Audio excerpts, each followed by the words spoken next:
is on the First Amendment and regulation of political parties. I am not going to expend people's time by repeating the biographical information which is in the program, so please check to see who our distinguished panelists are. I'm just going to turn it over to them, beginning with Michael Kang of Emory Law School. Thanks. Thanks to Michael McConnell and Mark and all the folks here at Stanford for putting together a great conference. I've really enjoyed it and learned a lot.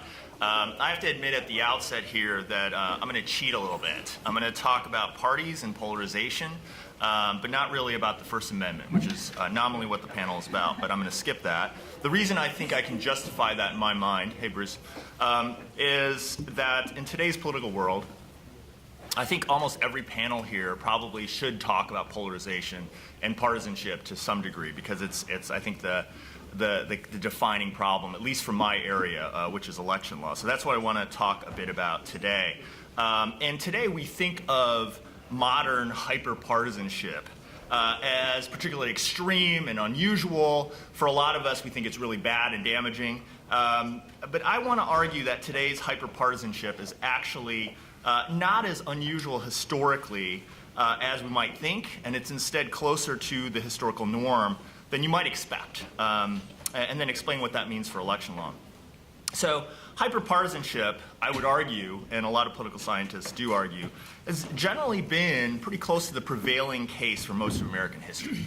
But we think of hyperpartisanship today as abnormal because for us, at least those of us sitting here in the room, nearly everyone alive today, the normal level of partisanship and bipartisan compromise and cooperation that we expect has been defined by the era from the 1950s through really the early 90s, when partisanship by almost any measure was very low and bipartisan cooperation was remarkably high. And that's sort of the baseline by which we judge today's partisanship and polarization. But as others have documented, political scientists have amply documented, the post-war era from the 50s through the early 90s featured blurring of partisan lines in Congress and among voters with unusual levels of ideological overlap across the major parties that were nothing like today's ideologically cohesive parties. And if you take a salient point in time, 1963, the year after Baker versus Carr, roughly half of House Democrats were more conservative than the most liberal House Republicans. In other words, you had like a 50% overlap between Democrats and Republicans, which made bipartisanship a lot easier when half your party agrees with half the other party. And so this nonpartisanship or bipartisanship of that era, when most of us grew up, was not normal at all. And instead, it's that era that is the historical oddity, not today. And the type of bipartisanship we saw during that stretch was actually quite different from what came before and what's happened since. And we're unlikely to return as a matter of natural course of politics to that sort of bipartisanship and nonpartisanship. Now, to be clear, my point's not that institutional reform or law make no difference in dealing with partisanship or polarization, or that this historical context makes hyperpartisanship today okay or not worth trying to fix. That's not my point at all. I just want to set that aside. But instead, we need to understand the fact of hyperpartisanship is not so unusual in American history, and it's more typical of American history than we think. And it seems likely that it's going to persist, for better or for worse, unless something's done to change it, right? And I want to focus on the implications for election law. That's what I do, the law of the election process here, and ask why election law isn't better geared toward addressing today's hyperpartisanship. So election law, if you think about campaign finance, gerrymandering, election administration, it's pretty meek when it comes to curbing partisan overreach. Okay, so whether you think that's a good thing or a bad thing, that's probably the fact if you surveyed the experts here on election law. So why is that? Well, my answer is it's rooted in this history, that today's inherited election law was really born during precisely this aberrational era of nonpartisanship from the 50s through the 90s, when partisanship was not a major problem. That's when election law was invented. And it was during this time where partisanship was not really that big a deal. It wasn't seen as the major problem. Here's the history. So we start with Baker versus Carr in 1962, breaks through judicial reluctance under the political question doctrine to engage the law of democracy. Once courts started applying one person, one vote under equal protection, the dam basically breaks on redistricting, opens the door to the thorough involvement of courts in redistricting as we know today, and as Pam's brief outlined in the Whitford case. What's more, the Voting Rights Act passed in 1965 requires courts to address questions of election process and structure. All this ferment along equal protection grounds spreads to election administration, where courts press jurisdictions to effectively extend the vote. And not long after that, in the early 70s, Congress passes major federal campaign finance regulation, drawing the courts into the First Amendment and campaign finance that we just heard about in the previous panel. And the funny thing about this history is that as I want to point out again, is that it all occurs during this period, during the 60s and 70s, when partisanship happened to be at its lowest ebb, maybe ever in American history. And if you think back to the 1960s, remember this time, race, not partisanship, was the defining problem for election law. That's what election law cases in the 60s and 70s were focused on. Regional tensions predominated over national partisan ones in a way that's quite different from today. It's really urban versus rural fights that cut across both parties at the time. And why does partisanship play so little role during this period? Reasons are obviously complicated beyond what I could explain here, but certainly the prominence of race during that period cross-cut the parties, made parties less important, and raised the prominence of those much more important issues. Post-war prosperity, economic dominance, and American hegemony probably smoothed over, some of the domestic rivalries, and the Cold War encouraged, on different grounds, bipartisanship in the common national interest. And politically, the country was divided up into regions of one-party dominance in a way that's familiar in a way today, but much stronger during that era. Democrats, one-party South. Republican dominance in big parts of the Midwest and the Northeast. This was sometimes described by political scientists as the four-party system rather than the two-party system because it cross-cut the Democrats and Republicans. And in that context, much less incentive for partisan gaming of election rules, where one party is permanently in control. You don't need to fix the rules. There's no need for that. So think about how this applied in one person, one vote. I think the consensus political science view is that the partisan bias of district plans nationwide was close to zero before and after one person, one vote. That is, if you look at malapportionment, did it help Democrats or Republicans? It's kind of a wash beforehand. Why? Because it helped Republicans in some states, helped Democrats in other states. So what happens after one person, one vote? Fixes that. It remedies the urban versus rural problem, but it helps Republicans in some states, helps Democrats in other states. That's why the chair of the DNC called it something the Democratic Party has long advocated, fought for, and certainly welcomes. Not to be outdone, the Republican chair says, it's in the national interest and in the Republican Party's interest. They both think it's great, right? In a way that's unthinkable today. Imagine an election law issue, an important election law issue today, where both Republicans and Democrats think that it's the right move and they both think it helps them. Like, that just doesn't exist. Malapportionment at the time really helped lock in incumbents, but it did so without a clear national partisan skew. Neither side had an obvious national stake in the redistricting status quo or reform. They had lots of one-party fiefdoms. And so this is the context, this bipartisan context in which election law was created, where partisanship was not a defining problem. Today is totally different. All election law today we view through a partisan lens, and it's contested on those grounds. And as a result, the election law of this earlier era is just badly mismatched to our times today. And hasn't caught up to today's politics, where hyperpartisanship has again emerged as the defining problem in election law. There's this big blind spot to partisanship today. So what does this mean for gerrymandering, for instance? Certainly, as I think the gerrymandering panel yesterday discussed, it's easier to gerrymander than it has been before because voting is more predictable along party lines. Partly this is a data and technology thing, but it's also that it's easier to predict how people are going to vote based on ideology. We've had this sorting where conservatives are Republicans and liberals are Democrats, and that makes it easier to redistrict for advantage. More importantly even is that partisan gerrymandering is more aggressive at the elite level because party competition over majority control is nationwide and it's more intense. It covers more states and it occurs at Congress and multiple levels of government. If you think about this, today you can count on your guys to vote the party line more reliably than you could have in the 50s and 60s. And what's more, the distance between your party line and the other team's party line is bigger than it was in the 50s and 60s. So the policy payoff from gerrymandering and winning party control is way higher than it was in the 50s and 60s, which means they're going to gerrymander like crazy. That's exactly what you'd expect, and that's what they do today. There isn't this ideological overlap between the two parties. There's a lot less opportunity and incentive for bipartisan compromise on policy grounds. There are some, as we've discussed, but it's harder to find that. And there's a lot more incentive to try to beat the other side and win outright. And that's what the two sides seem to do. What's more, today we have an alignment at the national, state, and local level among the parties. So it used to be that the Democratic Party in one state was very different from the Democratic Party in another state. That's a lot less true today. And there's a lot more coordination across these levels. And so it's partisan, you know, all the way up and down the system.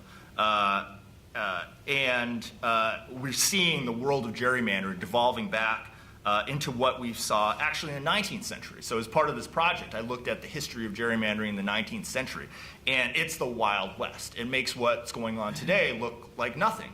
On the one hand, and realize this is occurring without judicial oversight in the 19th century, because this is way before Baker versus Carr. Between 1862 and 1896, at least one state redistricted its congressional lines during every election year but one. So during that 34-year period, some state is gerrymandering. And because there's opportunity to do that, and they're going to do it as much as they can. So we think of redistricting as sort of shocking, at least when it started to happen last decade. It's commonplace in the 19th century. But they don't have to redistrict if they don't want to, because they didn't have Baker versus Carr. So there were states where they're happy to keep things the way they are. So the state of Connecticut didn't redistrict for 70 years, from 1842 to 1912. So you're getting it on both ends. Some states are redistricting constantly whenever they can to try to extend or gain partisan advantage. Other states, they're pretty happy with the partisan advantage that they have. They're dominant, and they don't ever redistrict. So that was the state of the world in the 19th century, and we're reverting back toward that, you know, subject to the new legal restraints that we have. So today's crazy gerrymandering world, it's not so crazy, right? It's pretty familiar to anyone who knows some of this history. So what's the upshot here? One is that the background politics under which election law was made was unusually nonpartisan. So the election law was created against an odd baseline of low partisanship. That's no longer the case, and a lot of the background assumptions in the law that problems of partisanship might be self-correcting or minor or not that bad, whatever courts seem to assume during the 60s through the early 90s, often those don't apply at all today. It's just a different time and a different set of politics that's actually closer to the historical norm. What's more, today's hyperpartisanship is more normal than we think, and it's more likely to persist than subside. It's not some weird thing that's just happening today and that's going to go away if we just hold our breath long enough. It's not about Obama playing more golf with Republicans or Congress people spending more time socially together on the weekends in DC. It's systemic. It's familiar to American history. And then I think finally, if we think hyperpartisanship is a problem for election law, and not everyone agrees with that, but if you do think it's a problem, today's election law really ought to be calibrated against this more realistic sense of normal partisanship, today's partisanship, not some sort of fantasy ideal, the baseline in the unusual background conditions of the 50s through the 80s, right? Everett Dirksen's not walking through the door. That's not coming back naturally. And so if you think that's a problem, election law's got to change and more aggressively deal with some of these problems. So I'm told I've run out of time, and I'll stop here. Thanks. Hi, everyone. Thank you so much for having me. So I am going to talk about the First Amendment, or explicitly talk about the First Amendment, because we can think about the First Amendment implications of hyperpartisanship. But the First Amendment, and specifically the speech clause, plays a really important role in the regulation of political parties today. So for decades now, the court has interpreted the speech clause as an important limit on what the government can do to restrict the freedom of political parties. And as we discussed a little bit yesterday, the speech clause also may be interpreted very soon as a limit on what the government can do when it acts to benefit the parties, for example, by partisan gerrymandering. So perhaps even more than the Equal Protection Clause, it is the First Amendment that has been used and continues to be used to constitutionalize much of the legal regime that governs the political parties and the democratic political process more broadly. Now, whether this is a good or a bad thing has been the subject of much debate. So some have argued that the rules the court has developed in its First Amendment cases to govern the regulation of the parties are inconsistent, even perhaps incoherent, and that the First Amendment should play a less important role than it currently does. So the claim is that the effort to fit the complex questions raised by the regulation of the democratic political process into the narrow rights-based framework of First Amendment law have led the court to miss the forest for the trees, and precluded it from developing a more coherent and satisfying approach. And these critics have consequently urged the court to adopt a more functionalist, less rights-based approach. Now, I agree that the court has failed to develop a very consistent set of rules for what the government can and cannot do when it comes to the parties. Or I agree that the court has developed a set of rules that often seem to rely upon rather formalistic and insubstantial distinctions. So to give only one example, the court quite famously held that although parties may be mandated by state law to select their candidates via a primary, they may not be required to allow voters who are not members of that party to vote in the primary. But the court also made clear that the government may mandate that parties allow voters to vote in their primaries, even if they registered only that same day. Okay, now there may be arguments one can raise to defend the importance of registration, expressive, affective arguments, but it seems like a very thin reed on which to hold a constitutional rule. And more generally, the court has failed to develop a very satisfying account of why the government can limit party freedom in some ways, and it certainly can, but not in others. So I agree in large part with the descriptive claim that the functionalist critics of the court have made, but I do not agree with their diagnosis of the problem. I do not think the problem with the case law in this area is a product of the overly rights-based and insufficiently functionalist approach the court has taken. If anything, the problem is the reverse, that the court, in cases dealing with the regulation of the political parties, has tended to focus insufficiently on individual rights and to pay too much attention to functional concerns. Indeed, a pervasive characteristic of the court's election law cases over the past, 30 or 40 years has been the solicitude the court has shown to the state's interests in political stability and the integrity of the political system, and the concern the court has given to the maintenance of basically a duopolistic political regime. These are functional and structural concerns, and the often remarkably little concern the court has shown towards the expressive and associational rights of individual voters, individual candidates, and individual party members. Okay, so I'm going to just talk about a few concrete examples. So consider here the court's 1974 decision in Storer v. Brown. So the case involved a challenge to California election laws that, among other things, prohibited those who'd been members of another political party within the previous year from running in a party primary, and prohibited candidates who had previously been affiliated with the political party or run in its primary from running as independents in the general election. These were often called sore loser laws. Now, these laws represented a significant constraint on the ability of candidates to act strategically in response to changes in the political climate and the dynamics of specific campaigns. And of course, the law also limited the choices available to voters, both in primary elections and in general elections. And yet, notwithstanding the significant constraints the California regime imposed on the expressive and associational interests of both candidates and voters, the court upheld it without much concern because it found that the regime, quote, furthered the state's compelling interest in the stability of its political system, and it represented a reasonable response to the problem that Madison identified in Federalist 10, which we discussed a little yesterday, namely the problem of unrestrained factionalism. Now, there are many criticisms one can make about these arguments. Okay, so there's, for example, the very important question of how compelling a state interest it is to preserve political stability in a political system which tends, for predictable and largely unavoidable reasons, to vest tremendous power with the two major parties. And one might also point out that an election regime that disadvantages independence and reinforces the power of the two major parties is likely not the best way to avoid the problems that Madison worried about in Federalist 10, And indeed, it may be the very worst way to avoid the problems that Madison wrote about in Federalist 10.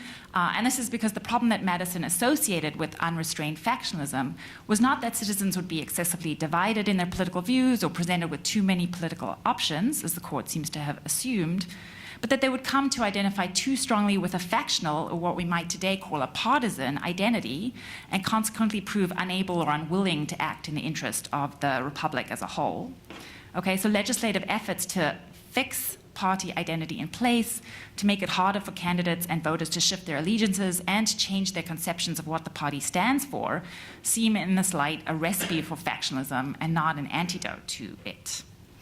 Okay, but what I want to focus on today is another aspect of the opinion, namely the very short shrift it gives to the expressive and associational interests at stake in the case.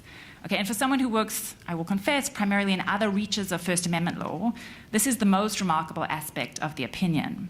So in ordinary First Amendment cases, or at least cases dealing with political speech and with public speech like that at issue here, First Amendment rights tend to be treated very seriously, almost reverently. They are frequently cast as trumps that outweigh practically all other interests the state may have. Okay, we can think here, for example, of the Hackler-Vida cases, which hold that the government may not limit speech because it is likely to lead to a hostile audience reaction, even when protecting the speaker against the audience reaction will impose a significant burden on government resources, except when there's literally nothing else the government can do to prevent violence. Now, in Story, in contrast, the court treated the First Amendment interests threatened by the California law very dismissively. Justice White, who wrote the majority opinion, described the interests at stake in the case at one point as the interest of the candidate and his supporters in having, quote, instantaneous access to the ballot. But in fact, no one was demanding instantaneous access. They were just demanding slightly less restrictive ballot access rules.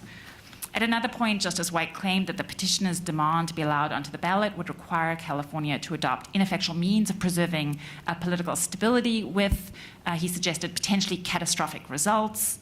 But California provided, literally no evidence showing that allowing independents to run or changing its registration rules would threaten the stability of the political system. And at yet another point in the opinion, Justice White suggested that the only reason candidates might want to switch affiliations or run in a general election after losing in the primary would be because they were prompted by short-range political goals, pique, or personal quarrel. But of course, we can understand that these are not the only reasons candidates might wish to change affiliations or to run in the general. They might do so because they believe they have a good chance of winning. They might do so to send a message to the party. They may do so because they want to create a new electoral constituency the next time around. And even if candidates do run to advance what we would think are insubstantial goals, this is nothing about the interests of the voters who may wish to vote for them. Okay, so for a First Amendment scholar who studies ordinary First Amendment law, given the weightiness of the interests on the other side, I would assume that the Storer Court would engage in the very skeptical and rigorous scrutiny that tends to characterize judicial review when there's a substantial burden on expressive rights. But the court does nothing of that kind. It simply invokes California's very general interest in political stability and leaves it at that. Now, the very cursory treatment of the voter and the candidate's First Amendment interests in the Storer opinion is by no means unusual. Okay? It is instead quite pervasive in this area of law. And indeed, even in cases where the court has struck down regulations of political parties on First Amendment grounds, the First Amendment rights that tend to be defended in these cases tend not to be those of the voters or the candidates, but those of the parties themselves. So consider another example, and this is one of the less controversial of the court's opinions in this area. So this is U v. San Francisco County Democratic Central Committee. When I was writing my remarks, I did not think about the fact that they all involve California election law. But being in California gives me a new appreciation for these cases. Okay, so again, this is another California regime. State laws that prohibit the official governing bodies or the central committees of the political parties from endorsing candidates in the party primaries, and set out detailed rules for how political parties should be organized. Things like term limits for who can be the chair of the central committee. You could only run for a 2-year term and only then once. Limited the amount of dues that parties could impose on their members. Required that there be rotating membership of the committee from Northern and Southern California. A very extensive regulatory regime. Okay, so the court, in an opinion by Justice Marshall, struck down both the ban on party endorsements and the very detailed rules about internal party organization. Okay, so I think one can easily understand why the court found the ban on party endorsements to be problematic. The primary argument that California invoked to justify the ban was that it was necessary to protect primary voters against confusion and the undue influence of party elites. Okay, but courts generally frown on efforts by the government to prevent the communication of potentially useful and true information, except when necessary to prevent fraud or other illegal activity, and there was no allegations that this was necessary for that. So under conventional First Amendment analysis, this part of the regime was clearly problematic. But it is less easy to understand the court's treatment of the laws regulating internal party structure.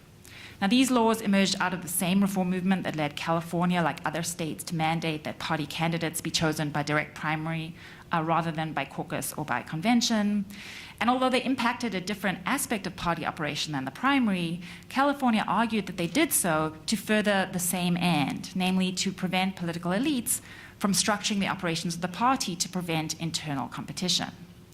Okay, so again, one might imagine that the court, in analyzing the constitutionality of these laws, would analyze their effect vis-a-vis the two sets of expressive and associational interests, the two sets of First Amendment interests at stake here. So on the one hand, the expressive and associational interests of the party elites, who want to control the party and whose freedom is limited by the California rules, and on the other hand, the expressive and associational interests of the party rank and file, who California claims were empowered by the regime to have more say in the operation of the party and more control over the positions it adopted. And I hope you can see that on both sides there are what we would think of as First Amendment interests at stake.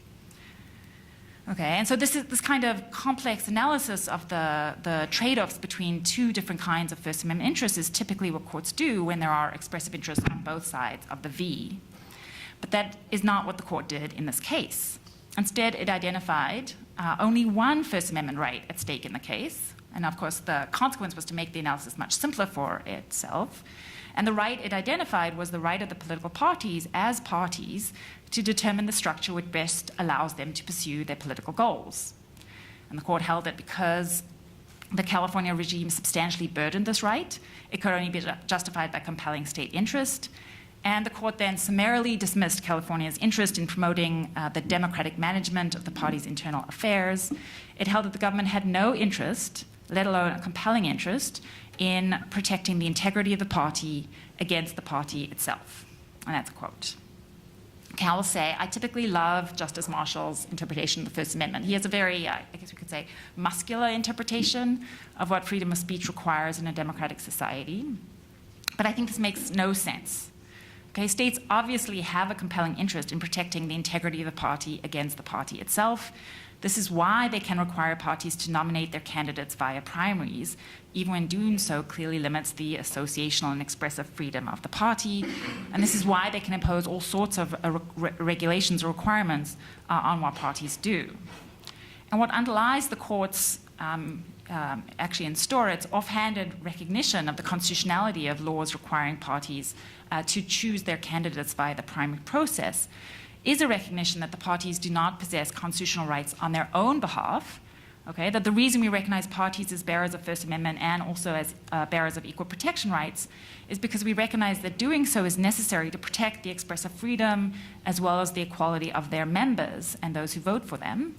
And that consequently, one consequence of this is that party autonomy can be constrained when doing so does not undermine their ability to function as parties. Okay, this is one of the prerequisites to understanding when it's legitimate. And when doing so promotes the expressive freedom or the equality interests of the individuals who vote for them, who make them up, who run in the primaries. It is true that when dealing with other kinds of private associations, the court tends to equate the constitutional rights of the organization's members with the rights of the organization itself. But the reason the court allows much more intensive regulation of parties than other kinds of private groups is because in a first-past-the-post system, the parties, particularly the major parties, wield enormous power because the system is structured to give them something like a natural duopoly. And in fact, in many contexts, as the court has recognized, in many jurisdictions, there's actually a natural monopoly. There's no competition. And so the result is that it is the same equation of individual rights with the rights of the party that apply to private associations like the Boy Scouts are not appropriate to apply with respect to the political parties. The court's failure to recognize this, particularly in its recent cases, and its tendency to, in a rather simple-minded fashion, equate parties to other kinds of private bodies, reflects, I think, a failure to take the constitutional rights at stake seriously enough, which I think can best be explained by its underlying sympathy to the functional benefits provided by the two major parties in our political system.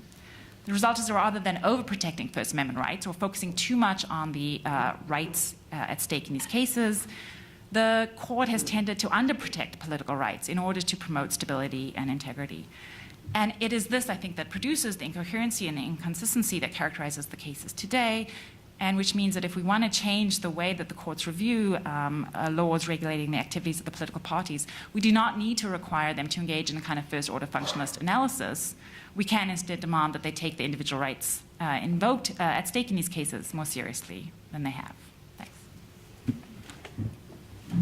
Thank you. So next we'll hear from Nate Persily of Stanford Law School. Okay, this is a bit of deja vu for me. I think I was on 2 or 3 of the other panels, but because of my various colleagues' schedules, I'm accommodating them by going back in time and talking to you about my dissertation from 20 years ago. So I've worked in the area, obviously redistricting, campaign finance. I talked a little bit yesterday about this new project on the internet that I'm working on and Facebook. So my dissertation was on these questions of the First Amendment rights of political parties. I should add one of my committee members, Bruce Kane, and I are now colleagues here at Stanford together. That's one way of dating him. Why are you dating?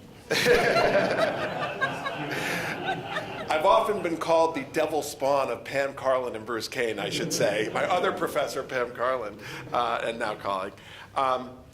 So I'm going to talk about what I think are the sort of interesting issues in the context of the First Amendment rights of political parties. I sort of agree with Michael that most of the interesting issues in this area are about whether the current jurisprudence of the First Amendment prevents initiatives that would deal with political party polarization, right? And is there something about the existing case law that prevents, whether it's in the campaign finance context or the party primary context, dealing with widespread problems of polarization. Now, I'm trying to use this, and I'm not getting, here we go, okay.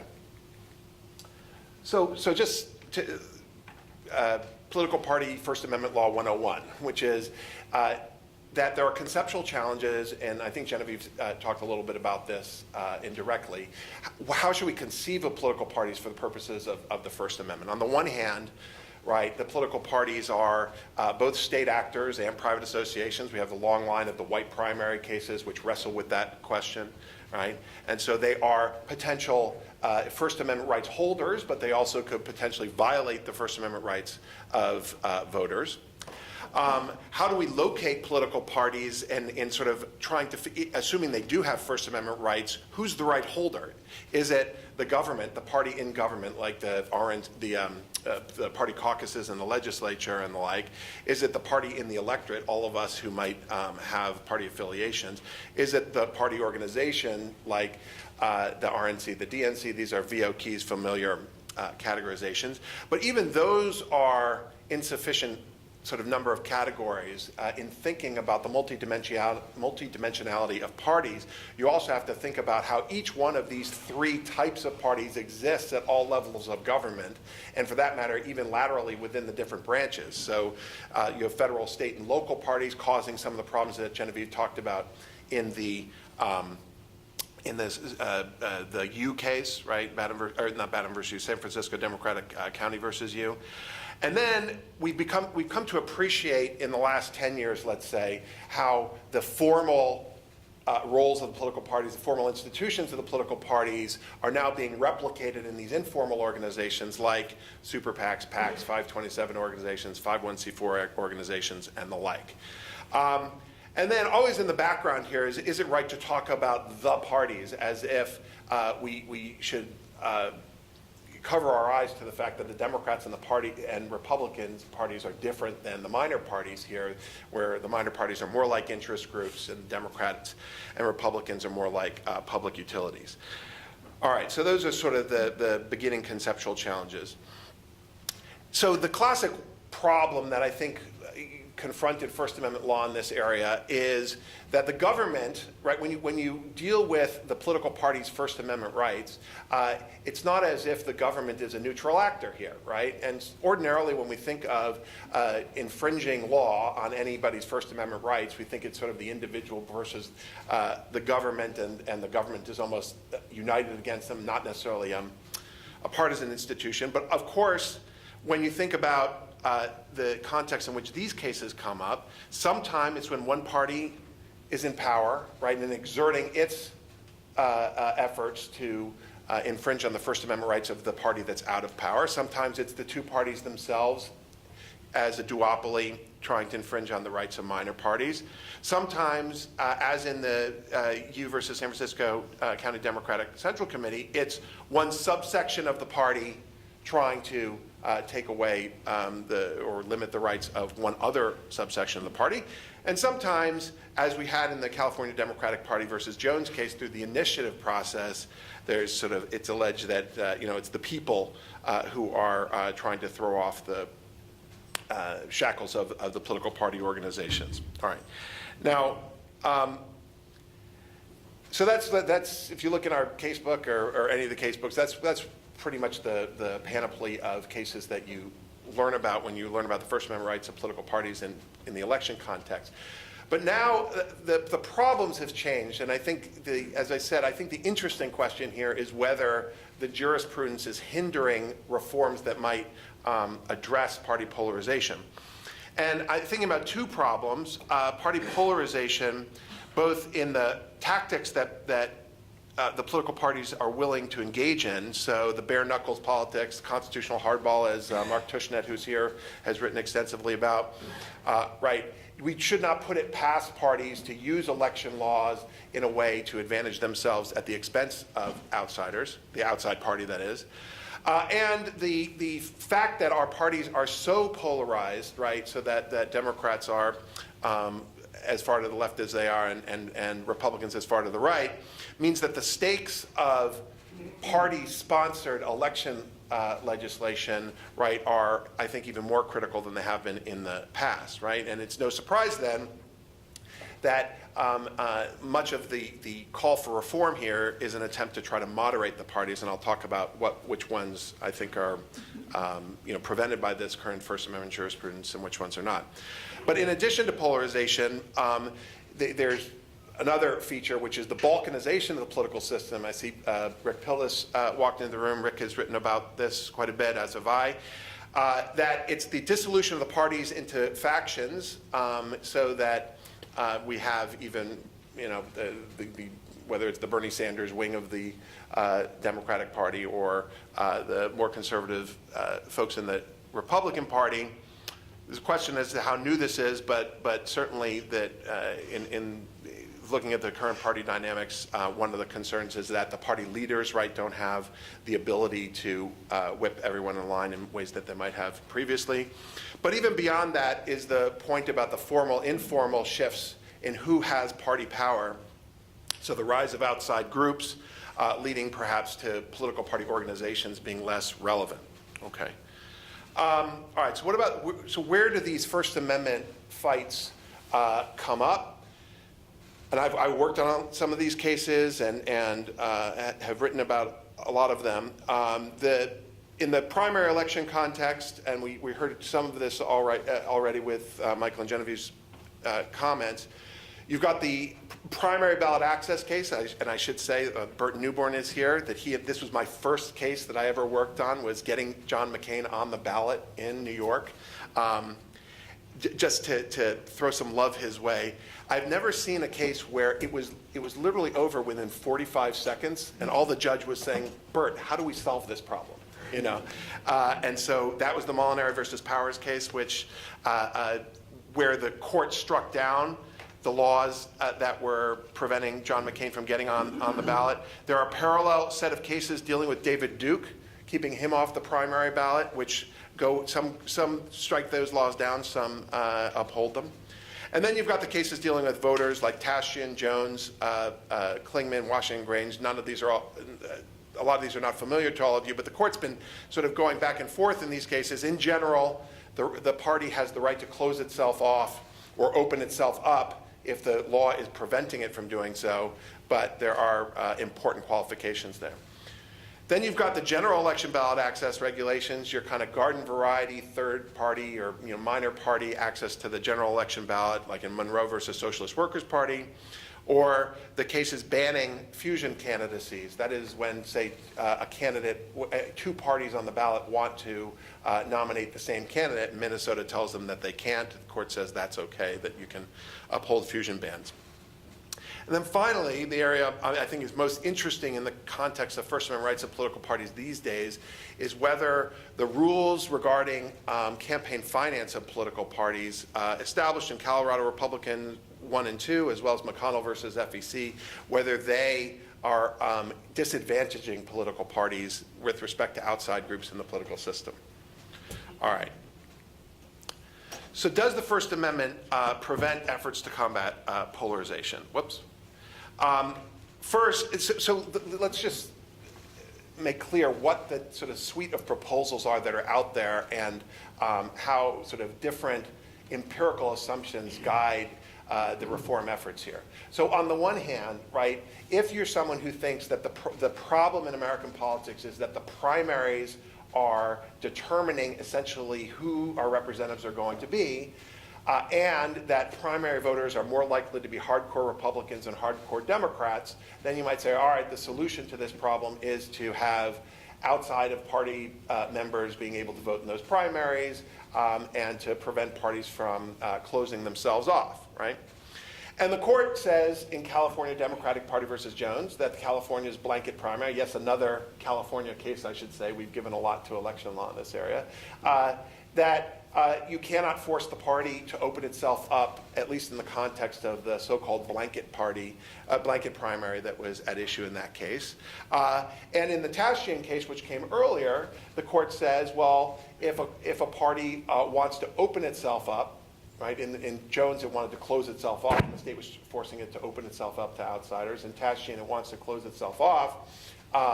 It wants to open itself up, and the state is telling it, no, you've got to close yourself down. The court says, no, you have the right to open yourself up to independence in that case as well. Interestingly, what that has led to is the adoption of these nonpartisan primaries, like what we have here in California and what Washington State has. Led to an interesting case, this Washington Grange case, where the question there was who owns the party label, right? Because even though it was a nonpartisan primary, meaning that anyone could vote in any party's primary and the top two vote getters would emerge onto the general election ballot, it was still the case that candidates on that nonpartisan primary ballot say have a notation that says identifies with the Democratic Party or Republican Party and the like. Does that sort of violate the political party's brand? Court, in a very convoluted opinion, basically says no, at least for the moment. And so that's why we have those ballot notations on the California ballot as well. Secondary, as I mentioned, were these primary ballot cases. You might think, well, look, if you think that the political parties are the polarizing agent here because they're not allowing, they're favoring more extreme candidates in the primary elections, well, you need to have greater access to the primary ballot, right? I mean, to some extent, if you think about the Bernie Sanders phenomenon, it is kind of remarkable that the Democratic Party didn't kick him off the ballot in any of these jurisdictions, right? But if you think that's a good thing, that having more candidate access to the primary ballot would pluralize the parties, maybe make them more moderate on average, the First Amendment cases are kind of going in opposite directions. Whereas, so David Duke you're allowed to kick him off the ballot, but you weren't allowed to kick off John McCain, and there's another sort of set of cases dealing with Lyndon LaRouche where they protect the Democrats' party ability to kick him off as well. So in general, you have robust political party rights that are protected under this First Amendment law. And in campaign finance, that's true as well to some extent, which is to say that political parties are allowed constitutionally protected to spend as much money as they want, right? And so the Colorado Republican 1 and 2 cases are all about that, they analogize political parties to these other kinds of organizations so that a political party has an unfettered First Amendment right to spend as much money as they want supporting the election or defeat of candidates. But what makes them different than other organizations is that contributions to political parties can be limited, right? And so if you wanted to give your $1 million, right, to the Republican Party, you can't do that, at least into the formal party organizations. The campaign finance system privileges, right, the giving of money to the informal outside groups who now, especially with super PACs, are able to receive as much money as possible. But the political parties, on the one hand, they sort of have this formal ability to spend as much money as they want, and yet they cannot be the vehicle for the large contributions that are now coming to dominate the campaign finance system, right?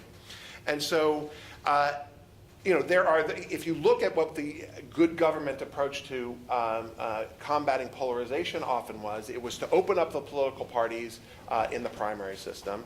It was, for the most part, I'd say, to restrict party access to money in the campaign finance system, and then also maybe to promote the rights of minor parties. Again, if you look at the empirical justifications, right, the research on all of these questions, there's no evidence that opening up the political parties leads to less polarization. I think Dave Brady mentioned that yesterday, right?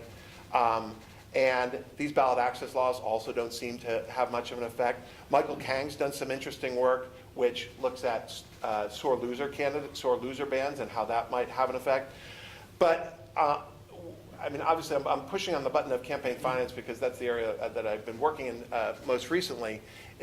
Here is where we really have almost no justification left, given the holes that the court has poked in the campaign finance system generally. Right now, it's hard. All it does by shifting money to the outside of the system is to then enable the most balkanizing, the most extreme sort of actors in the system to have the greatest capacity to raise money, whereas the most accountable institutions, political parties, are unable to do so. I may have just turned it off. Okay. There it goes. All right. So, loading the second PowerPoint, I hope. Thank you. So I'm going to be a little bit obstreperous like Professor Kang and talk about the Constitution and political parties, but I'm going to spend very little time on the First Amendment. Here we go. Good morning. Let me try that again. Good morning. So you have to be awake during my presentation because I need some audience participation. My name is Ciara Torres-Spelliscy, and I am going to talk about rogue brand ambassadors and why Trump is Martha Stewart.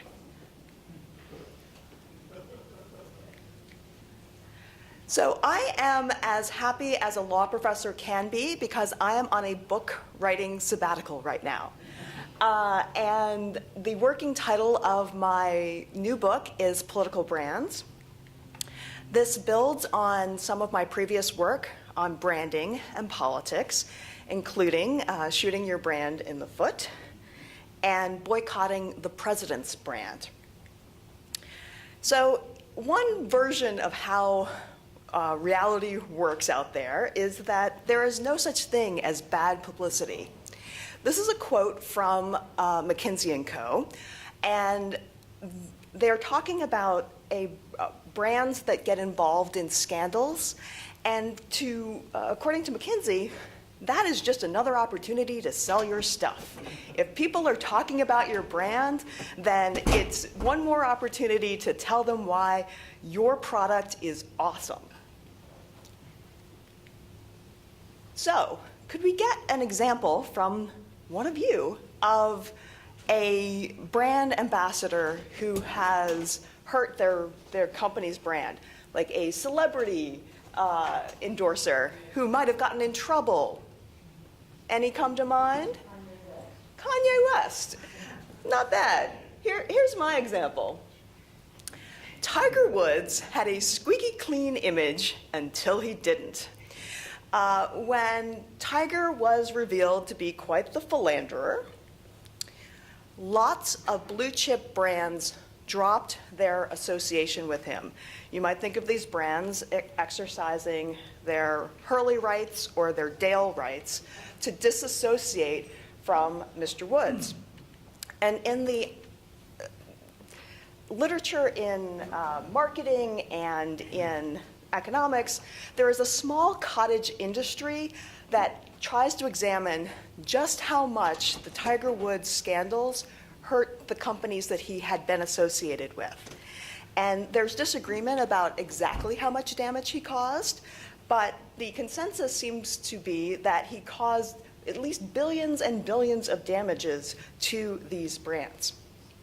Now, of course, not every celebrity scandal is equal. I think the closer that celebrity gets to criminality, the faster corporations will run away from that person. And this is what happened to Michael Vick. He had a criminal conviction for running illegal dog fighting, and when this came to light, he too loses the endorsement of lots of blue chip brands. And usually what these brands do is they make a lot of distance between themselves and that person who has fallen into scandal. But sometimes the brand and the brand spokesman are so intertwined that it's very difficult for a company to abandon their spokesperson. And I think this was the problem that Martha Stewart had. When she goes to jail, her company, Martha Stewart Living Omnimedia, has no ability to distance themselves from Martha Stewart. So while she's in prison, her firm, which had a value of around $2 billion, loses 75% of its value while she's in prison. And then years later, the value continues to tumble, and she actually sells her own brand to a different firm. And we shouldn't feel too sorry for Martha Stewart. She is still a multi-millionaire. And so now I'm going to take that branding information from the commercial sphere and look at it in the context of politics and political parties. And I'm going to focus on the Republican Party. Here I need your help again. So if we can go back to before 2016 and think about the connotations that are evoked by this particular image, by the GOP, by the Republican Party. Give me a statement that, try to be positive. Give me a connotation that you associate with the Republican Party. And I know some of you are Republican Party stalwarts, so help me out. Probity. Probity, okay, that's a good one. Anyone else? Bow ties. Say it again? Bow ties. Bow ties, okay. Anything else? I said positive, but I'll. Thank you. Okay, so I sat down myself and I tried to think about what were the connotations that I had of the Republican Party pre-2016. And these are some of the words that sort of sprung to my mind. And you can think about whether I'm completely off base with the words that came to mind. And I did try to keep it a little bit positive. So I would argue to you right now that the Republican Party has a branding problem. And the branding problem that they have is they have a spokesperson that is going rogue. and their spokesperson is the President of the United States. And so I'm going to talk about how I think Trump is going rogue compared to traditional Republican orthodoxies. And so the quotes that you're going to see are from Republicans talking about their own party, and then the images you're going to see are basically images that have been generated either during the Trump candidacy or during his presidency. And this is why I think the GOP has a similar problem as Martha Stewart's company, that as much as they would like to distance themselves from Trump, it's going to be very difficult. So here are some of the ways in which I think Trump is going rogue. I think for a very long time, the Republican Party espoused the idea that they were the fiscally conservative party. And you can find lots of quotes from Paul Ryan. I chose one from Mitch McConnell, talking about how they were the party that knew how to balance a checkbook. And yet, one of the things that our president seems the most proud of is this huge tax cut that he succeeded in getting passed, but it wasn't paid for. So this tax cut blows an enormous hole in the budget deficit. I think another Republican orthodoxy was being hard on either the Soviet Union or Russia. So if you look from Eisenhower to at least the first President Bush, there is a stance of being tough on Russia. That is thrown out the window with Trump. Another thing that I think the Republican Party did masterfully, often in contrasting themselves to Bill Clinton's presidency, was to claim the moral high ground and to say, we are the party of probity. We are the party that can control ourselves sexually. And I think that image is being completely undermined by just a sort of a series of revelations about the president's sexual past.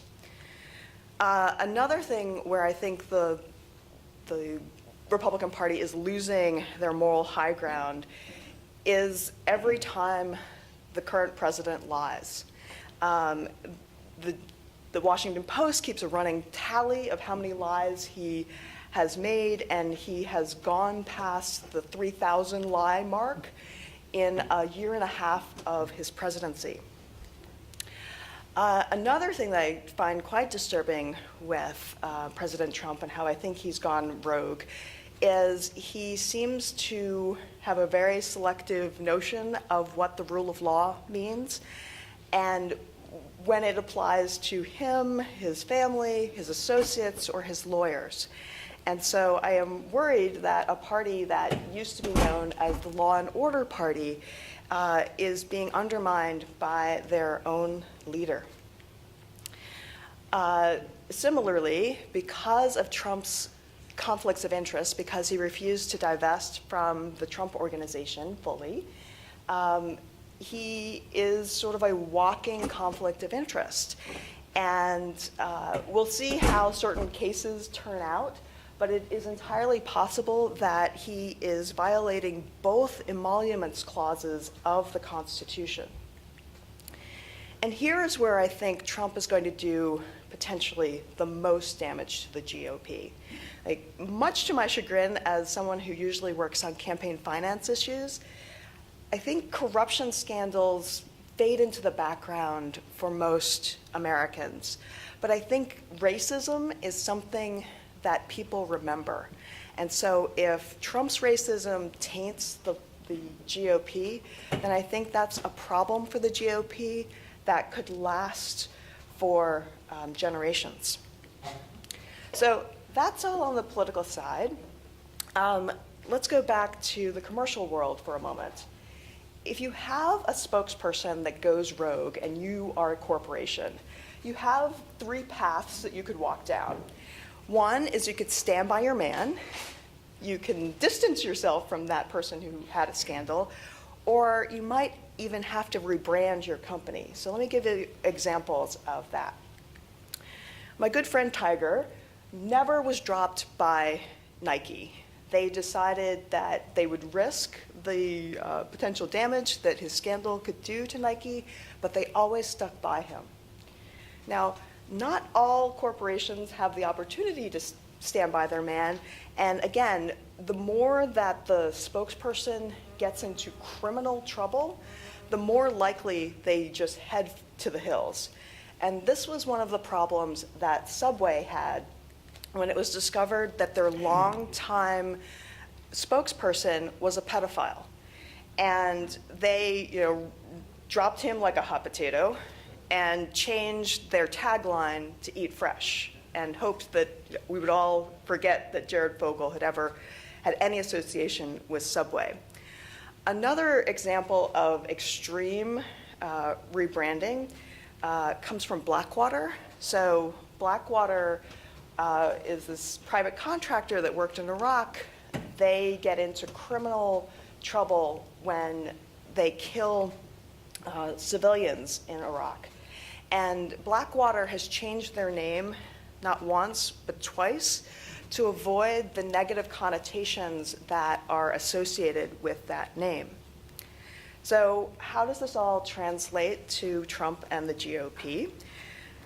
Similarly to a corporation, the party could stand by their man, they could distance themselves, or they could rebrand. So this is what I think that might look like. So right now, it looks like what their strategy is the Nike strategy with Tiger Woods, which is they want to stand by their man.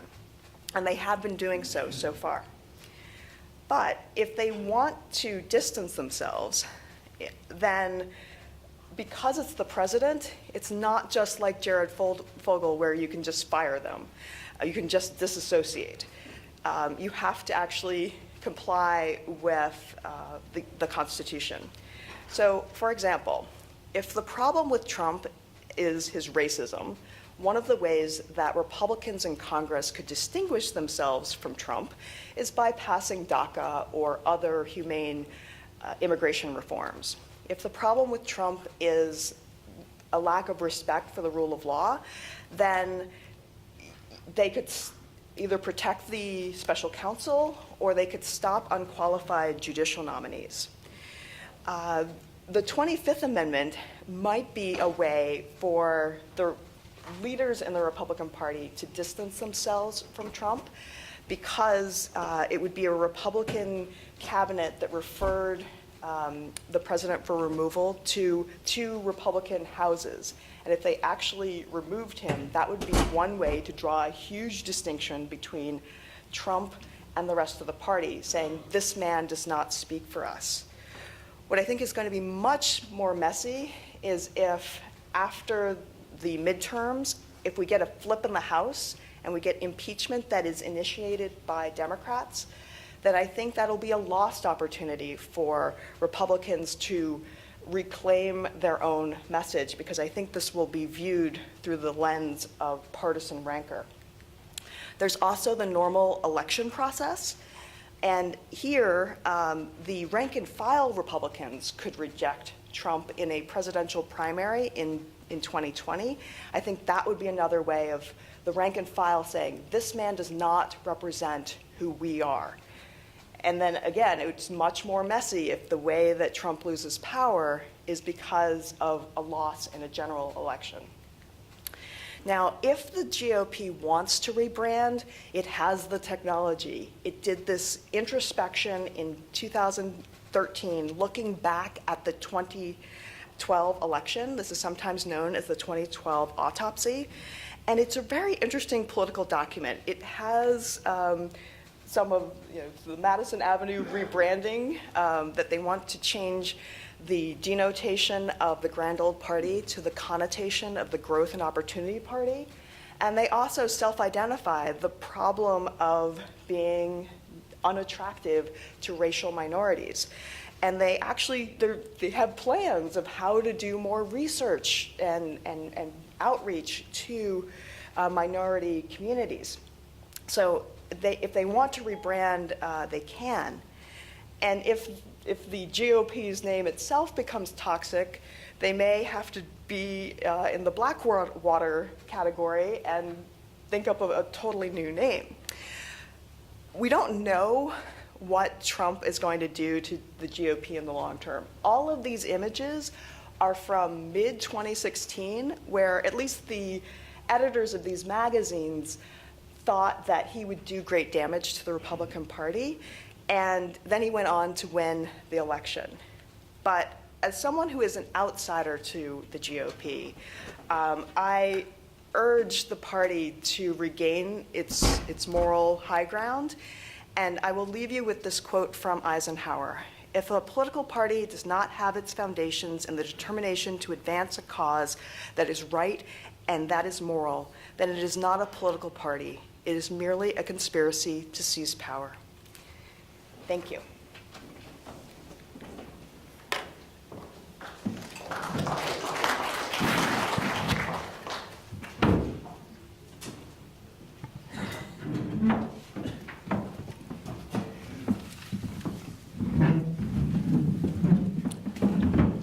Well, thank you, and I personally wish that we could have given Ciara twice as much time so we could have heard about branding problems had Hillary Clinton been elected president, and talk about stand by your man, right?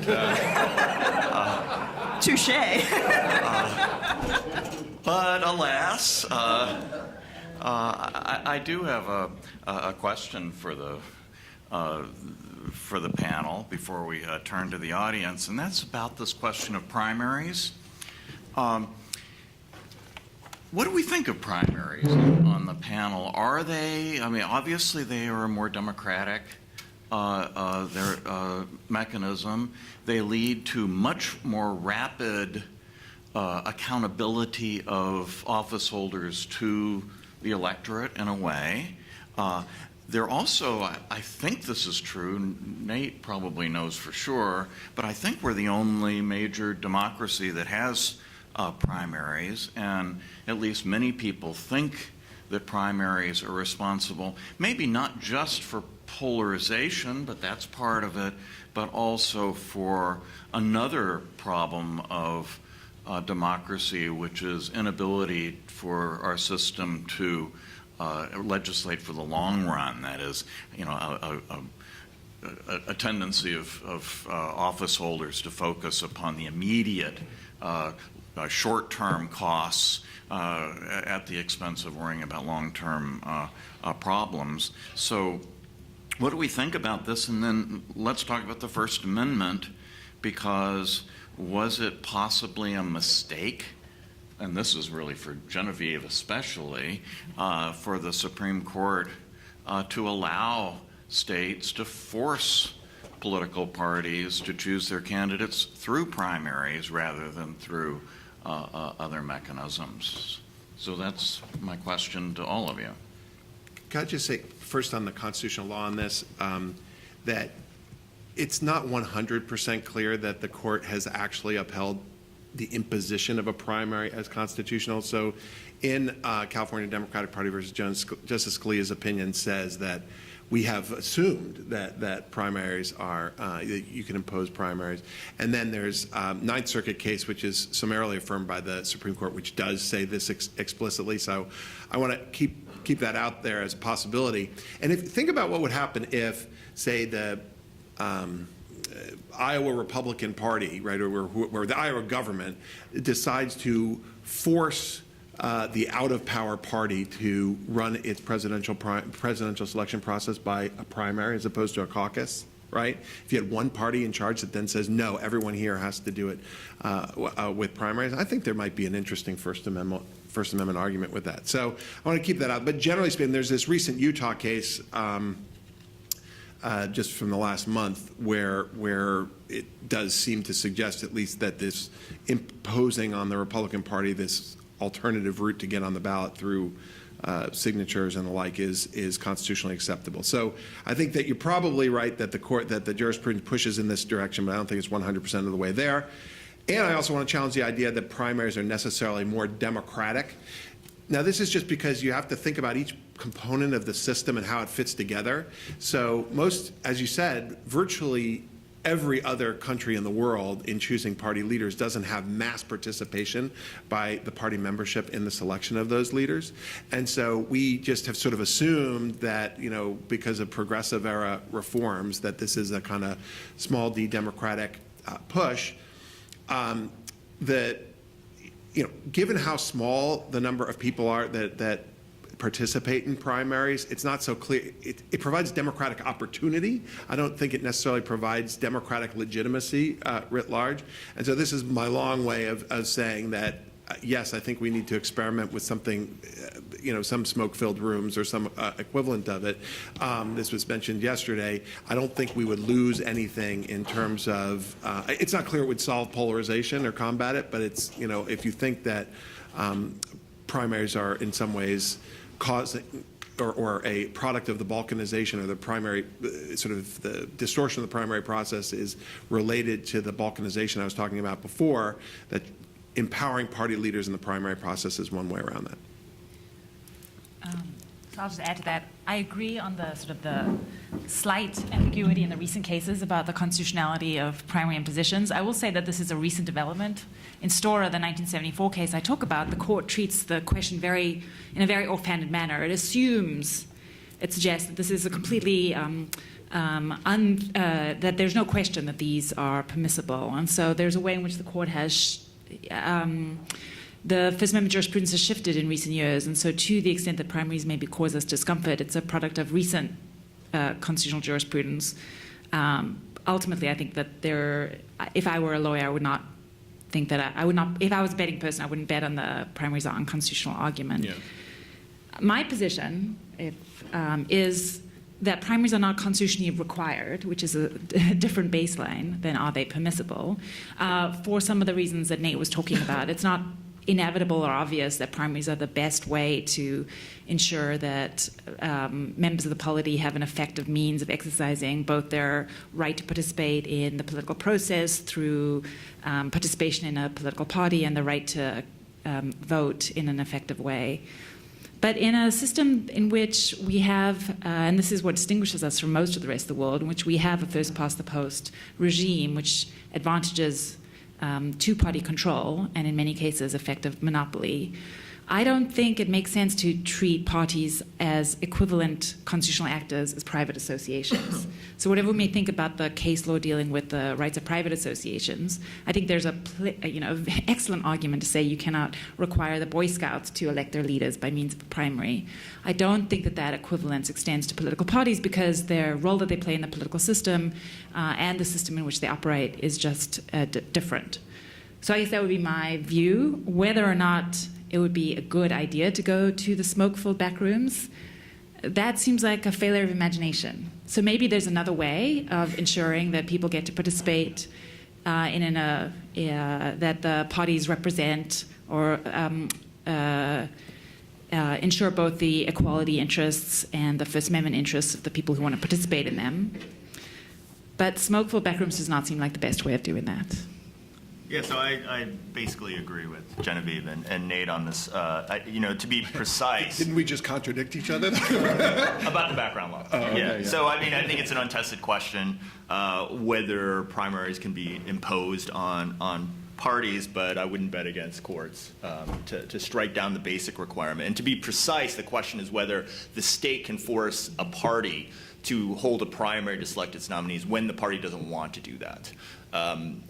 I think overwhelming the case is that the parties think that's okay or they don't object, or the state lets them do what they want if they don't hold a primary, if they hold a convention or something like that. So that challenge really hasn't arisen.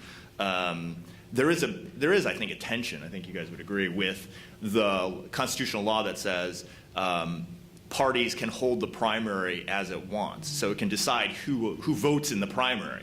But yet, at the same time, we have this idea that the state can still impose the primary requirement on the parties, even if they don't want to. That, it seems to me that there is a bit of a tension there that's unclear exactly how best to resolve that.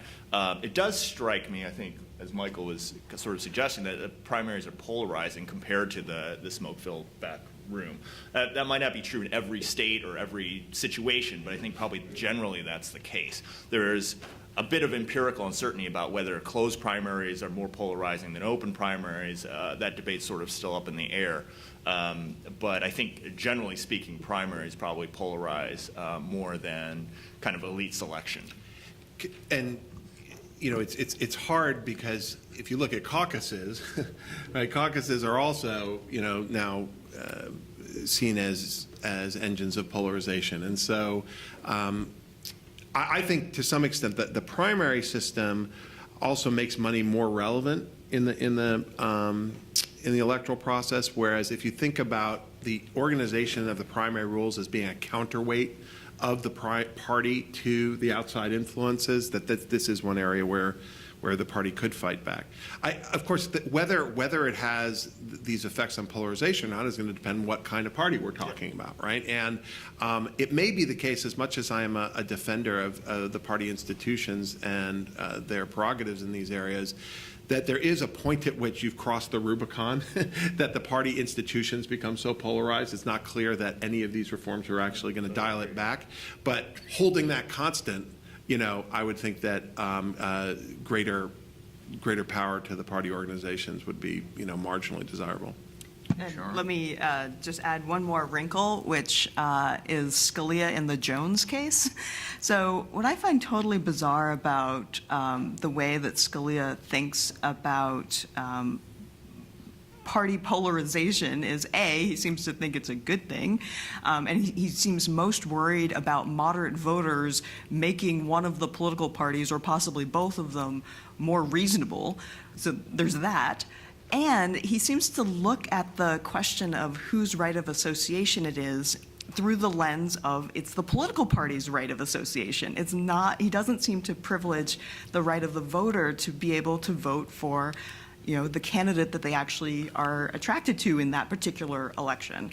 And I think that's, you know, one more twist to add to all of this. And please, 2 microphones. Oh, Yep. did you?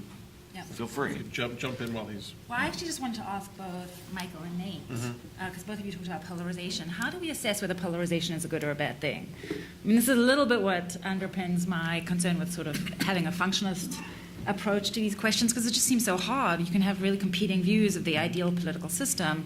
Polarization seems like one of those issues, which is just really hard to resolve. One might think, and this goes a little bit to the comments about Scalia, one might think polarization is not a bad thing to the extent that we're actually having vibrant engagement of different issues. We're allowing the electorate a genuine choice. We don't have this kind of muddied, inconsistent political regime that we had in the mid-century. Or you could think, well, it's breaking down the system. But this is really dependent upon your underlying views about how important stability is versus diversity and choice. Anyway, so how do you resolve anarchy. these questions? Yeah. Yeah. Well, we're very far away from anarchy. I'm glad you asked that, because I'm old enough to remember when people were saying there wasn't a dime's bit of difference between the Republicans and the Democrats, and that this was a contrast to European-style politics. And I was thinking about Bert's eloquent discussion of how to get people to believe that their vote matters. Well, polarization may be a way to get people to think that their vote matters. Well, you know, in my remarks, I talked about this earlier period of American history where the parties were significantly overlapped. They weren't internally cohesive, and that was exactly the criticism, that the parties didn't stand for anything. There was no party responsibility. So the American Political Science Association put out this sort of platform of party responsibility, that the parties ought to stand for something and elections ought to matter. You can hold the parties accountable. It was this kind of wholesale criticism of the system, but from the opposite direction. So I don't think we could say polarization is an unalloyed good or bad, right? I think your view about it may depend a bit on your values, but We want parties to stand for something. We want them to be cohesive to some degree. But I think a lot of people have objections to the degree that the parties are cohesive today and so kind of emotionally and kind of intensely pitted against one another, not for ideological reasons, but simply for the sake of winning. Well, and also what we call affective polarization, the level of hatred between parties, right? I mean, that I would say that's a bad thing, you know. But beyond that, this was said yesterday, right? Which is the American political system is not constructed to have British-style parliamentary parties, right? And so that the costs of divided government increase substantially if there's no overlap or capacity to do deal making, and the cost of tyranny of the majority increase in the event there's united government, right? And so if you think in a large, diverse country like the United States, using single-member districts, right, that are kind of all or nothing elections, that you do not want to have sort of the part, whoever's in control, to be representing essentially a majority of the minority, or 1/4 of the electorate. That is a problem, right? And so it's true, as Michael said, you know, when you look at the American Political Science Association's report of 50 years ago, it's like, hey, we want to be more like Britain, and all right, now we're like Britain. And I'm like, no, we don't want to be like Britain anymore.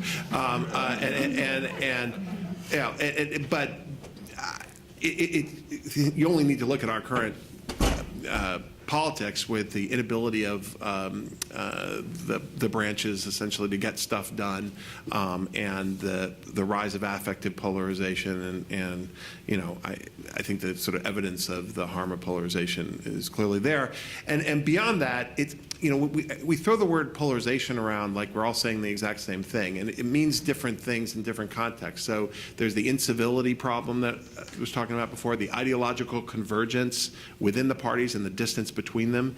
That doesn't need to be as costly as it has been if the parties were willing to deal with each other and to cut bargains. But that is also part of our polarization. It's the fact, the constitutional hardball tactics, the unwillingness to make sort of half bargains and like. Okay, we have a question over here. Or Bert, I think you were first. Go ahead, Bert.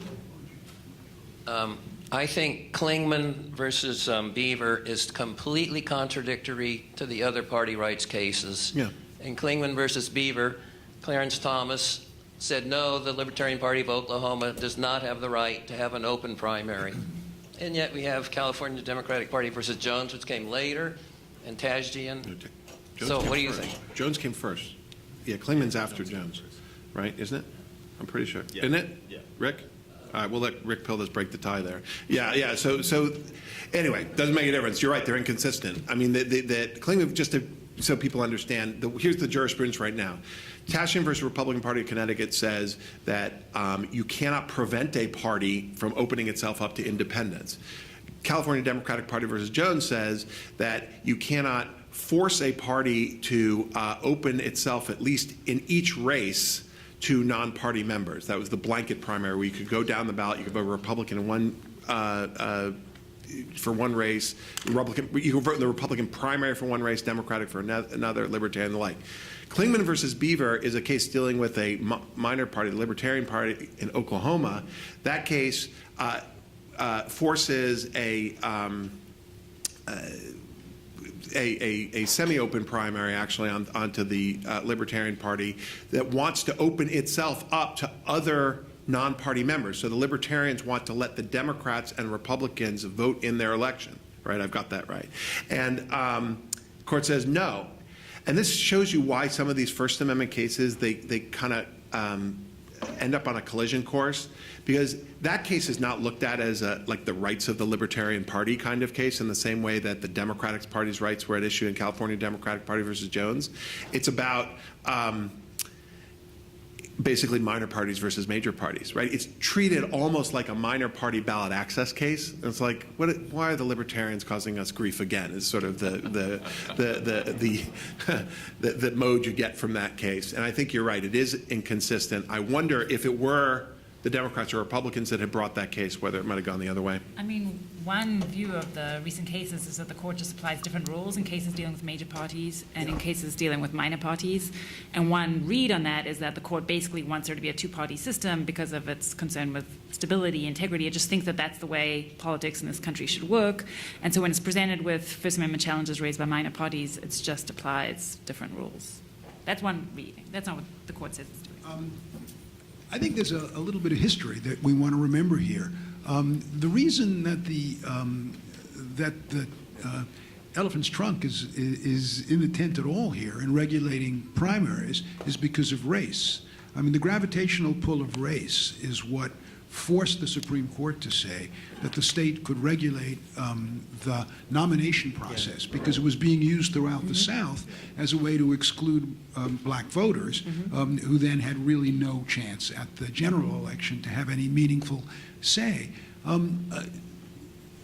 Assume with me, and I think it's true, that is a generational problem that doesn't exist now. I mean, there's still plenty of reasons to worry about racial discrimination in the operation of the political process, but one of them is not these kinds of overt manipulations by political parties to prevent black people from participating in the election.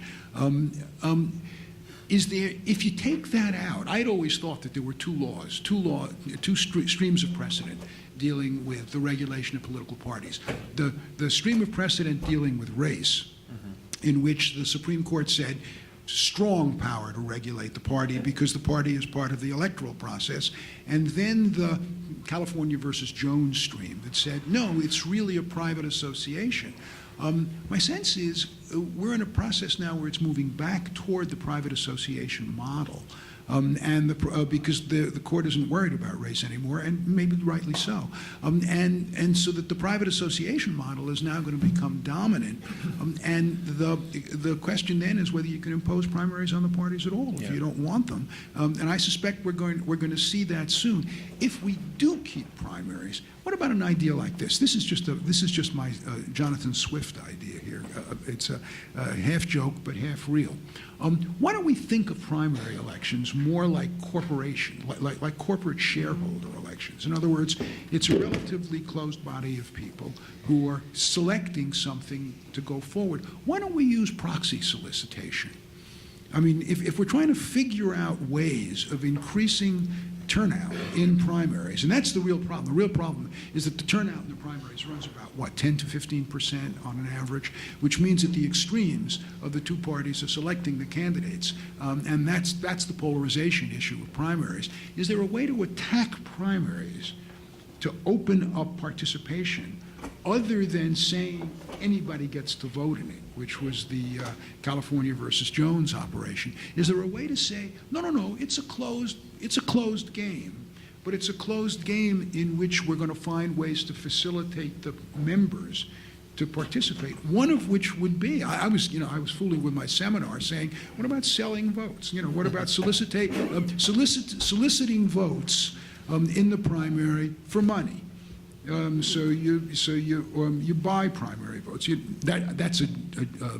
don't mean that seriously, but if you don't use money, what about soliciting it for the way we run a shareholder election in a corporation, which is to use primaries, to use proxy solicitors, and then you can cancel the proxy anytime you want. But there would be no turnout in a shareholder election were it not for the proxy solicitors. So why not do that for primaries? Well, it depends what you think the problem is, right?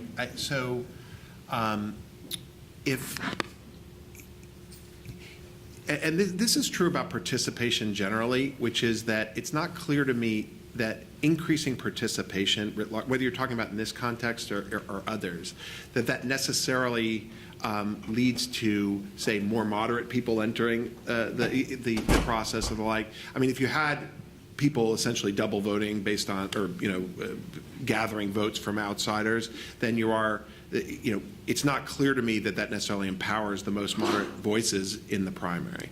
It may be that other people then have some patent of participation.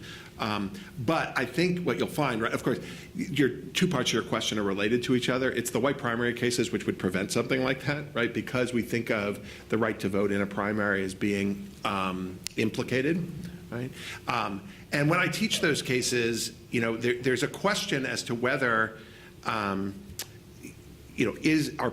parties state actors or are primaries state action, right? In those cases, and because once the court says that the right to vote is implicated in a primary, then all these general election rules about the right to vote get implemented. That you and I actually used to our advantage, right? In the Molinari case, people don't know that this was sort of a remarkable statement in a court case, that they talk about the First Amendment right to vote.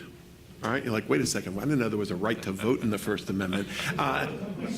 Yeah, and it's like, the First Amendment right to vote. It's like, okay, but that's because, and it was a primary election. It was like, do the Republicans in New York have the right to vote for John McCain, right? Because the ballot access laws were keeping him off the ballot, and there's the sense in which, all right, well, because they can't express their preference, that therefore they can't, that it's the First Amendment right to vote that's being implicated. Similarly here, if notions of vote dilution, right, from the general election apply in the primary, then you've got a problem with sort of allowing double and triple voting based on proxies. But I think that, sort of a lot of experimentation here would be good, but it's only the parties themselves. That we be a little briefer so Sorry. we get more questions. Sorry. Go on. Ciara, did you want to? I would just caution us from aping corporate governance as an ideal. Lots of proxy solicitations are promptly filed by the shareholder into the trash.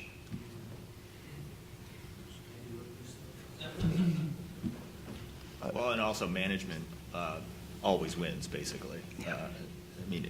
Less so today maybe than 15 years ago, but these analogies to corporate voting, as someone who teaches some of the corporate law, don't seem that persuasive to me.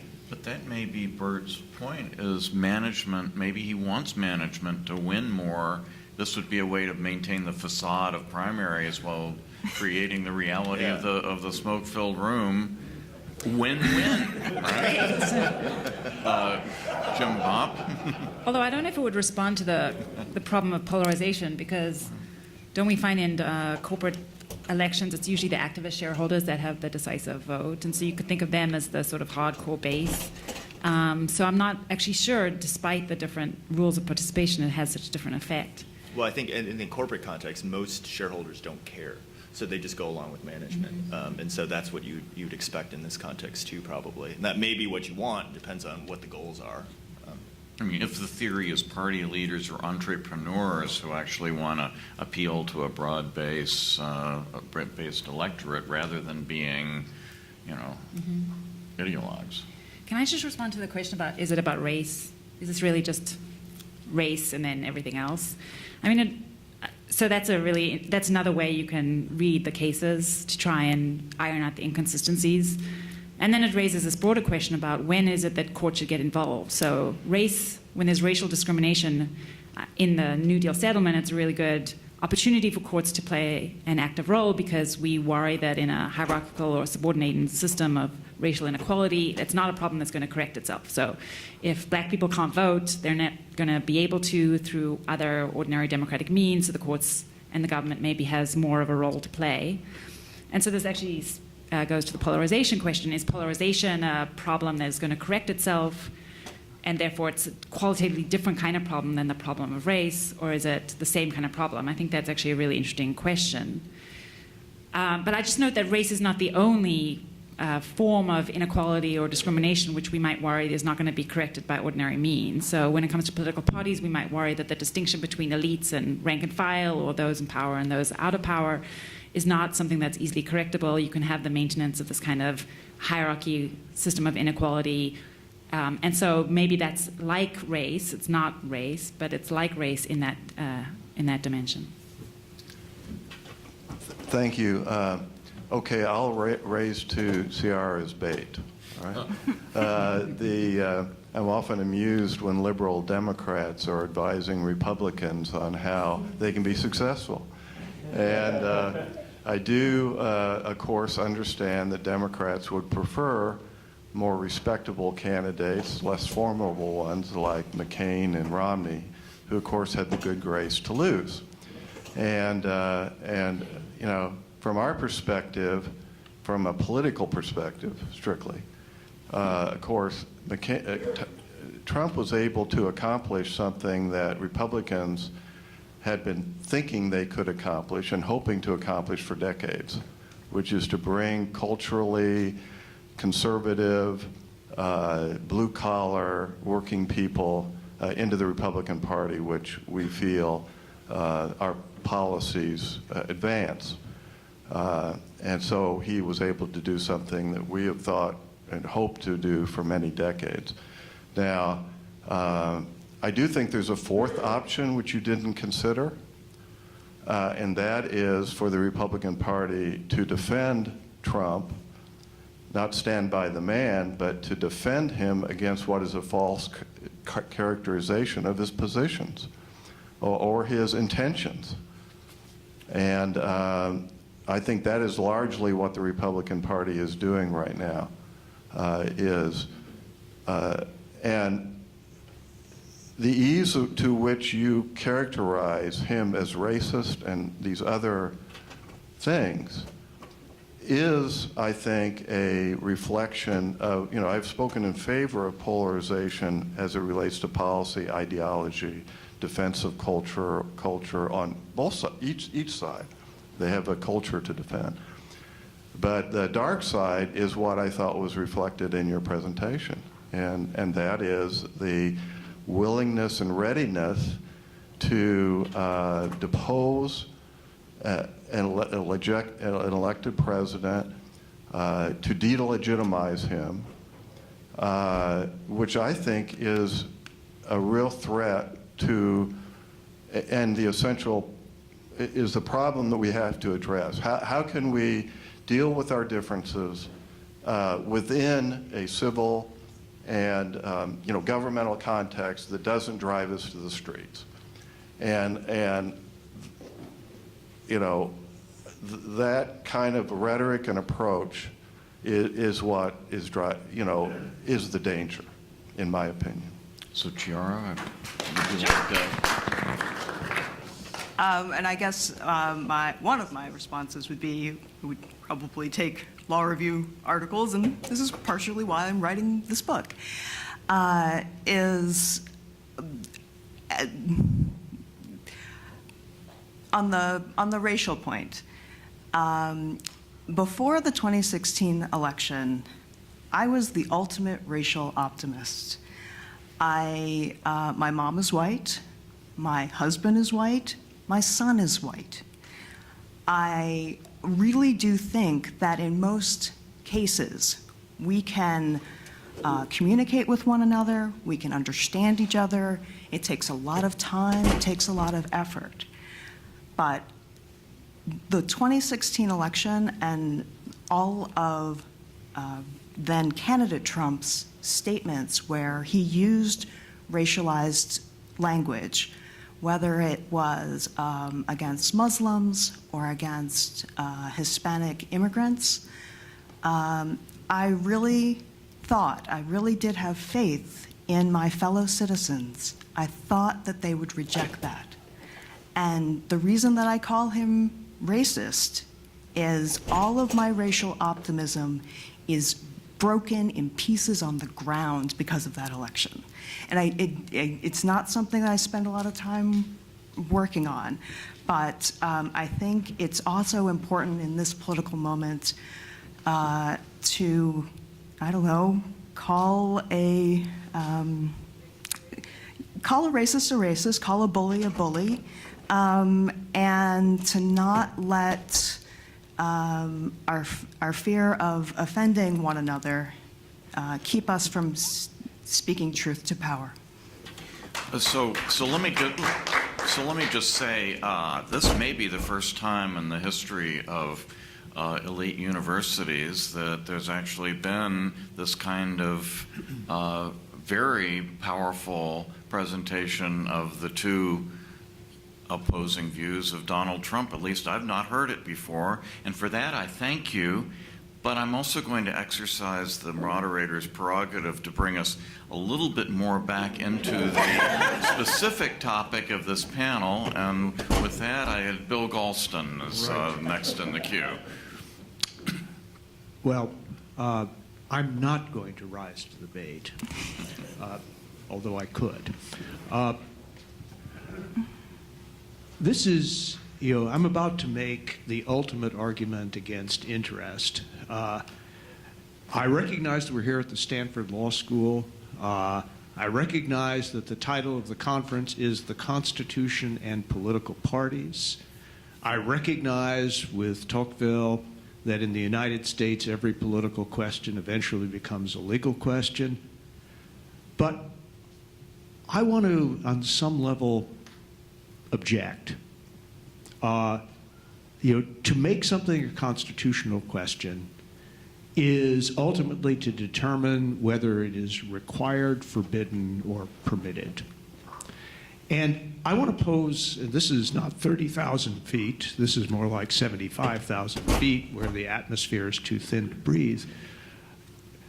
Is our propensity to rush into constitutional considerations of political questions getting in the way of a political consideration of political questions? That is, does it make us less likely to ask the question, what would the best thing to do in these circumstances be, all things considered, and then try to figure out whether it is permissible within the constitutional framework? And I think too often, we rush to the Constitution because it has, as Bert said, all sorts of familiar doctrinal boxes into which we can fit our thinking. So, is this a problem? That in some ways the constitutional argument is a diversion from the question of what should we do given the circumstances in which we find ourselves. So, Genevieve, I think that's in your camp. So the theory that is supposed to govern when it is that we apply sort of heightened scrutiny and when we don't, when we allow the political process or these kinds of political considerations to dominate and when we allow courts to play a role, is that courts play a role when we worry that there are defects, failures in the ordinary political process. That's the theory, right? And the idea is, from the sort of New Deal revolution on, that it's going to be exceptional, that it's going to be, most of the time we're going to allow it we're going to leave it up to the democratic political process, but in those extraordinary cases where there are real threats to the democratic functioning, we're going to get courts to step in. And what we've seen over the last 80 years is that it's not so extraordinary. Courts play a tremendously important role. We recognize that lots of things can pose a threat to the process of democracy, and that there's a lot of debate about when and what kind of threat that is. So I hear the concern.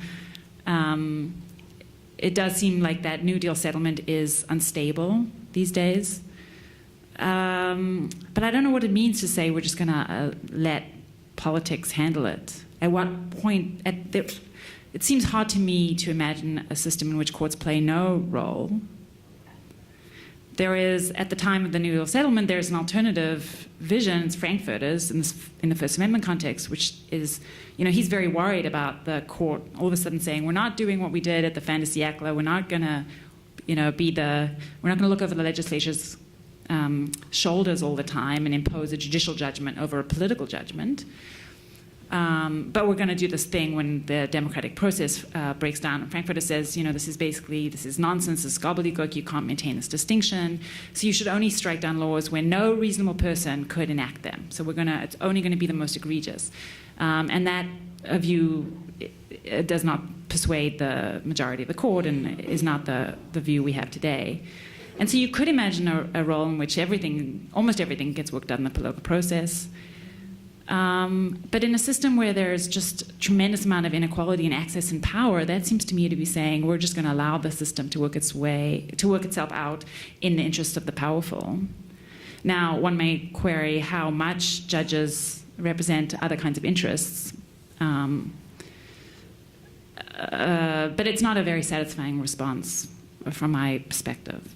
But still, there may be some advantage, as Bill says, to thinking first and just prioritizing the questions. So the first question should be, how should we go about handling some of these questions of institutional design and so forth? And then only second asking, well, does the Constitution permit that? And I'm wondering, Michael in particular, you gave a somewhat heterodox view of polarization, but with a historical bent. I'm wondering how you might respond to Yeah, Bill. I mean, I understand the spirit of the question, which is, should we rely on courts less, rights less? Should we constitutionalize all of this stuff less? Would we be better off? It's kind of hard to answer that kind of in the abstract across the board. It really depends on what we're talking about. I mean, I think if you look at the 19th century, you look at what election law at least looked like, it wasn't a better world. I mean, you had all kinds of crazy exclusions, all kinds of partisan mischief. You had this kind of gerrymandering world where it seemed completely at the whim of whoever was in charge. It doesn't look better to me.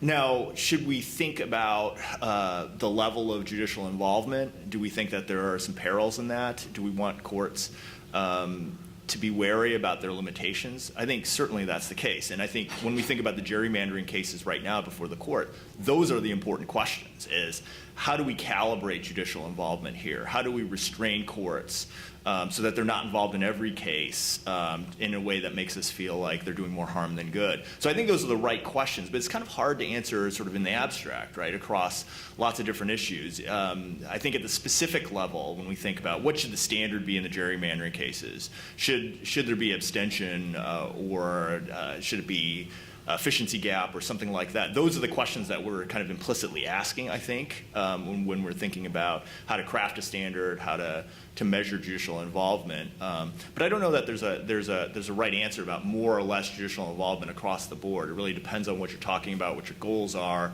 what specifically you're thinking about, rather than thinking about kind of more broadly across the spectrum of issues. So I think we have time for one more question, although I'm tempted just to say a sentence or two about this, because I think that gerrymandering is just a great example of what Bill is saying, because it seems as though much of our discussion about gerrymandering is how much judicial involvement should there be, rather than what would be a fair and democratic and neutral way to draw district lines, which I think is a much harder question than the first one. But isn't the discussion always both those things? I mean, isn't that part of what the arguments before the court? Well, of course, although I think it has the joke about the economists, on the island with the wine bottle and no corkscrew, and how do we deal with this? And the joke is, well, it's the economist who says, well, assume we have a corkscrew.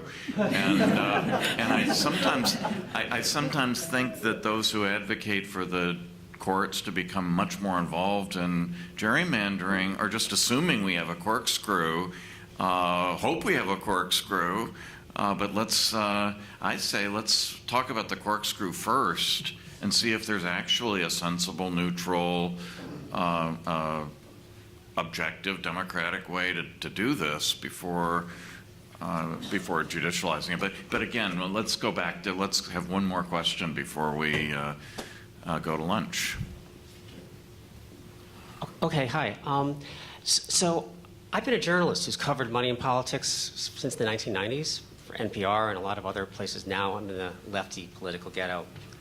And I hear a lot of people talk about, with excitement, oh, the parties are broken, they're riven by divisions, we're headed into a multi-party future.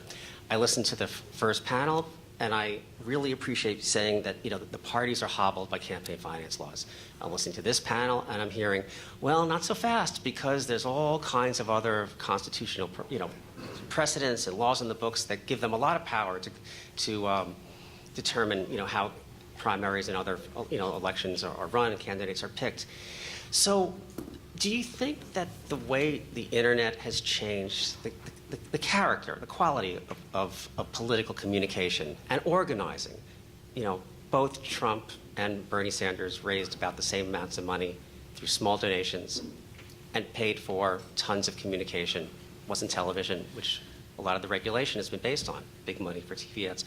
Do you think that the landscape now literally would make, the way it's, anyone who wants to believe in a quote, multi-party future is just naive. It can't change. It's too embedded. It's too arcane. There's no place to really, and as you said, you know, you have these major parties that are like utilities and minor parties that are like interest groups. I thought I knew where you were going with there until the end.